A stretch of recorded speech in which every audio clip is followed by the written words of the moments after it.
जय हिंद, नमस्कार दोस्तों। One rank one pension two के पीछे सरकार ने बड़ा गेम कर दिया और सभी एक्स सर्विसमैन देखते रह गए। 16 मार्च से लेके 15 जून तक इंतज़ार करते करते 3 महीने के बीत जाने के बाद भी one rank one pension two के ऊपर क्या चल रहा है किसी को भी पता नहीं चल पाया। और इसके पीछे एक सीक्रेट तरीके से सरकार ने ऑनरेबल सुप्रीम कोर्ट में अगेन 3 महीने बढ़ाने के लिए एक याचिका डाल दी और उसके बारे में अभी तक पता नहीं चल पाया था। लेकिन अब एक जो ऑफिशियल उनका नोट होता है, नोटिंग शीट होता है, उसका तीसरा पन्ना वायरल हो चुका है। ये बिल्कुल ओरिजिनल लेटर है, ओरिजिनल नोटिंग शीट का पेज है। और इस नोटिंग शीट में सरकार ने क्या तर्क दिया कि उनको 3 महीने और चाहिए, मैं आपको इस नोटिंग शीट के पूरे कंटेंट के साथ में समझाऊंगा। साथियों, आप देख पा रहे हैं कि ये नोटिंग शीट इंग्लिश लैंग्वेज में है। इसका फाइल नंबर है, पेज नंबर 3 है ये। और नोटिंग शीट सर्कुलेट होते होते जब ministry of defence department of ex serviceman welfare के पास में पहुंची तो उन्होंने इसके अंदर रिकमेंडेशन दिया कि one rank one pension two के ऊपर अभी भी कैबिनेट से जो डिपार्टमेंट ऑफ एक्सपेंडिचर है उनसे ये अप्रूव होनी है। उनके कमेंट्स अभी तक आए नहीं है, इसके लिए 3 महीने सुप्रीम कोर्ट से और मांगे जाए। तो साथियों, ये जो इंग्लिश में है इन सभी कंटेंट को मैंने हिंदी में ट्रांसलेट किया है ताकि आपको बेहतर तरीके से समझ में आ सके। तो मैं यहाँ पे इसके पूरे कंटेंट आपको एक एक करके समझाऊंगा कि सरकार ने क्या तर्क दिया जिसके पीछे कि इनको 3 महीने और चाहिए। देखिए साथियों, इस नोटिंग शीट के सब्जेक्ट में लिखा हुआ है वन रैंक वन पेंशन से संबंधित माननीय सर्वोच्च न्यायालय का निर्णय दिनांक 16 मार्च 2022।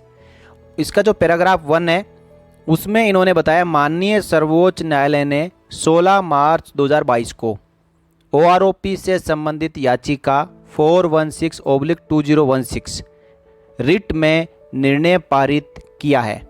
फैसले का ऑपरेटिव पैरा इस प्रकार है, यानी उस निर्णय का जो इफेक्टिव पैरा है जिसके अंदर आदेश दिया गया है उसमें लिखा हुआ है कि पत्र दिनांक 7 नवंबर 2015 के अनुसार, ये 7 नवंबर 2015 का वही लेटर है जो गवर्नमेंट ऑफ इंडिया ने OROP के पूरे मसौदे के फाइनल होने के बाद जारी किया था।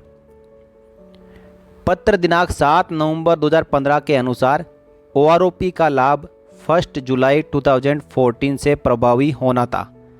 पत्र के पैरा 3.5 में कहा गया है कि भविष्य में पेंशन हर 5 साल में फिर से तय की जाएगी। इस तरह की कवायद 5 साल की समाप्ति के बाद संभवतः वर्तमान कार्रवाई के लंबित होने के कारण की जानी बाकी है। इस पैरा का मुख्यतः सुप्रीम कोर्ट का ये कहना है कि 1 जुलाई 2019 से OROP का रिवीजन होना था, लेकिन ये मामला सुप्रीम कोर्ट में लंबित होने के कारण अभी तक रिवाइज नहीं हो पाई है।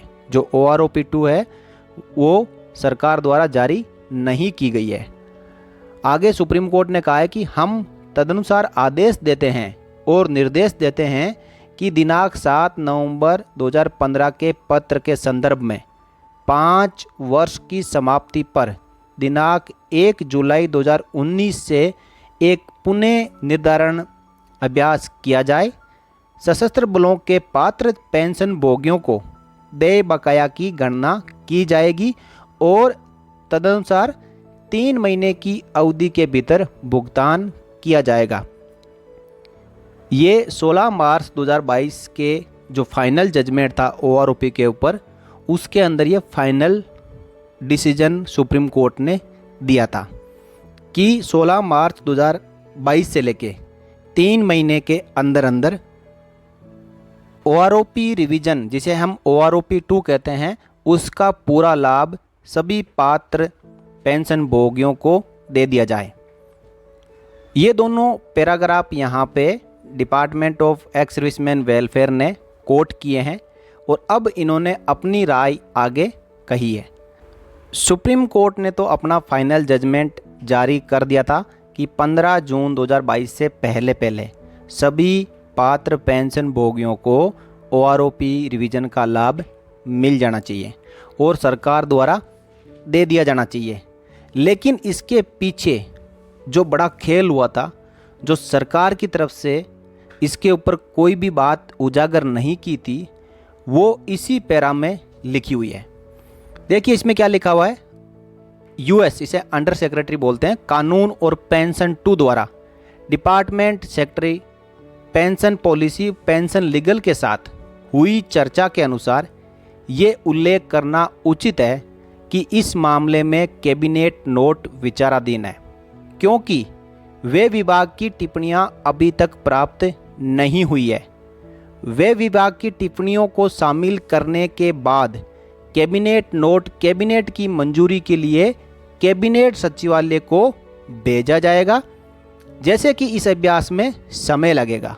इसलिए माननीय सर्वोच्च न्यायालय के आदेश दिनांक 16 मार्च 2022 को 3 महीने की अवधि के भीतर यानी 15 जून 2022 तक लागू करना संभव नहीं है। इसके अलावा सीजीडीए को भी विभिन्न प्रकार की पेंशन टेबल तैयार करने की आवश्यकता होगी, जो एक समय लेने वाली प्रक्रिया भी है। जो मेन कारण सरकार ने बताया है कि इनके पास वे विभाग की डिपार्टमेंट ऑफ एक्सपेंडिचर की जो कमेंट्स है वो अभी तक मिले नहीं है, और ये बात है 30 मई 2022 की। ये कमेंट नहीं मिलने के कारण जो कैबिनेट नोट है वो मंजूर नहीं हो सकता। जब ये टिप्पणियां आ जाएगी तो ये कैबिनेट नोट है जो कैबिनेट सचिवालय को भेजा जाएगा और वहाँ से ये नोट शीट अप्रूव होगी। इसलिए अभी तक वे विभाग से टिप्पणियां नहीं प्राप्त होने के कारण हम 3 महीने के अंदर जो कि 15 जून 2022 को ख़त्म हो रहे हैं, इस दौरान ओआरओपी का लाभ पूर्व सैनिकों को नहीं दे सकते।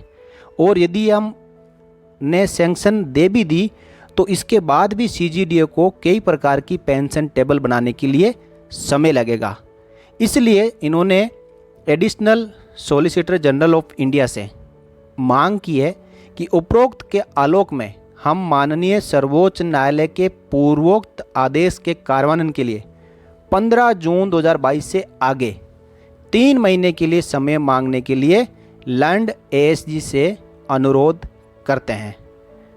तो साथियों, इन्होंने रिकमेंडेशन नोटिंग शीट में दे दी कि हम जो land additional solicitor general of India से अनुरोध करते हैं कि सुप्रीम कोर्ट के 16 मार्च 22 के जजमेंट को 3 महीने ख़त्म होने जा रहे हैं, और इसको इम्प्लीमेंट करने के लिए जो भी बाधाएं आ रही है उसके कारण इनको और 3 महीने यानी 15 सितंबर 2022 तक का समय चाहिए।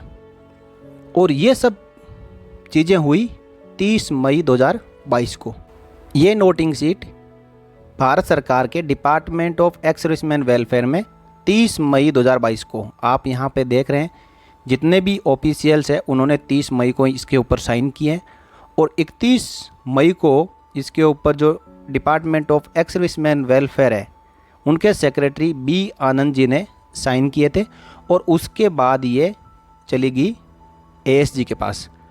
और आपने देखा होगा कि 16 मार्च 2022 से 15 जून 2022 तक 3 महीने ख़त्म होने से पहले 9 जून 2022 को एएसजी द्वारा माननीय सुप्रीम कोर्ट में 3 महीने का टाइम एक्सटेंशन की अर्जी लगा दी थी, जो कि अभी तक पेंडिंग है साथियों। लेकिन फिर भी केंद्र सरकार पूर्व सैनिकों को ओआरओपी का लाभ नहीं दे रही है। यहाँ पे कुछ एक कमेंट मैंने ट्विटर में भी देखे, यूट्यूब में भी देखे, फेसबुक में भी देखे कि कंटेम्प्ट ऑफ कोर्ट की कार्रवाई बनती है। लेकिन साथियों, सरकार हमेशा फूंक फूंक के कदम रखती है।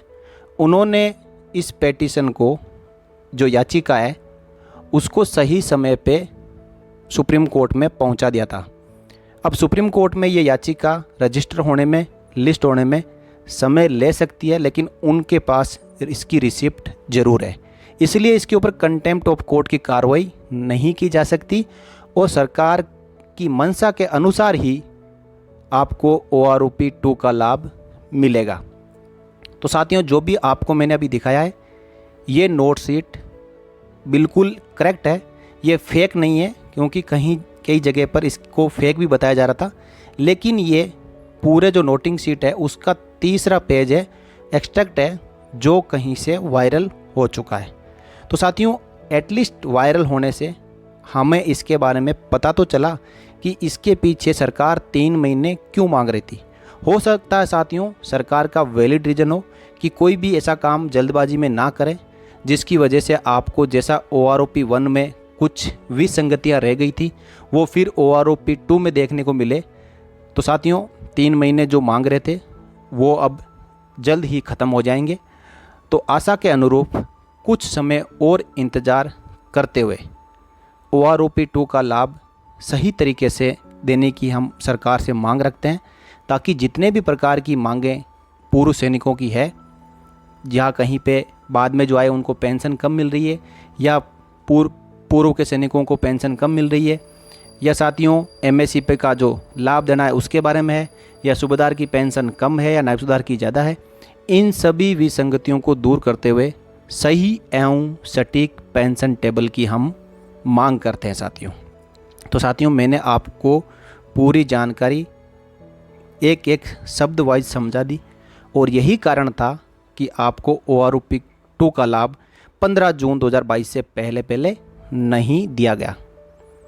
अब साथियों, एक है रिव्यू पेटिशन और दूसरी है टाइम एक्सटेंशन पेटिशन।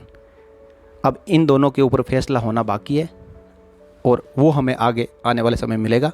तो साथियों, आगे OROP के ऊपर जो भी अपडेट आएगी वो आप सबके साथ में शेयर की जाएगी। इस वीडियो में इतना ही साथियों। यदि आपको वीडियो अच्छा लगा हो तो लाइक करें और ज़्यादा से ज़्यादा सभी पूर्व सैनिकों के साथ में शेयर ज़रूर करें। तो साथियों, आप चाहते हैं कि आगे भी आपको इसी प्रकार की लेटेस्ट जानकारियाँ मिलती रहें तो आप सैनिक समाचार इंडिया चैनल को सब्सक्राइब करके बेल आइकन प्रेस कर लें।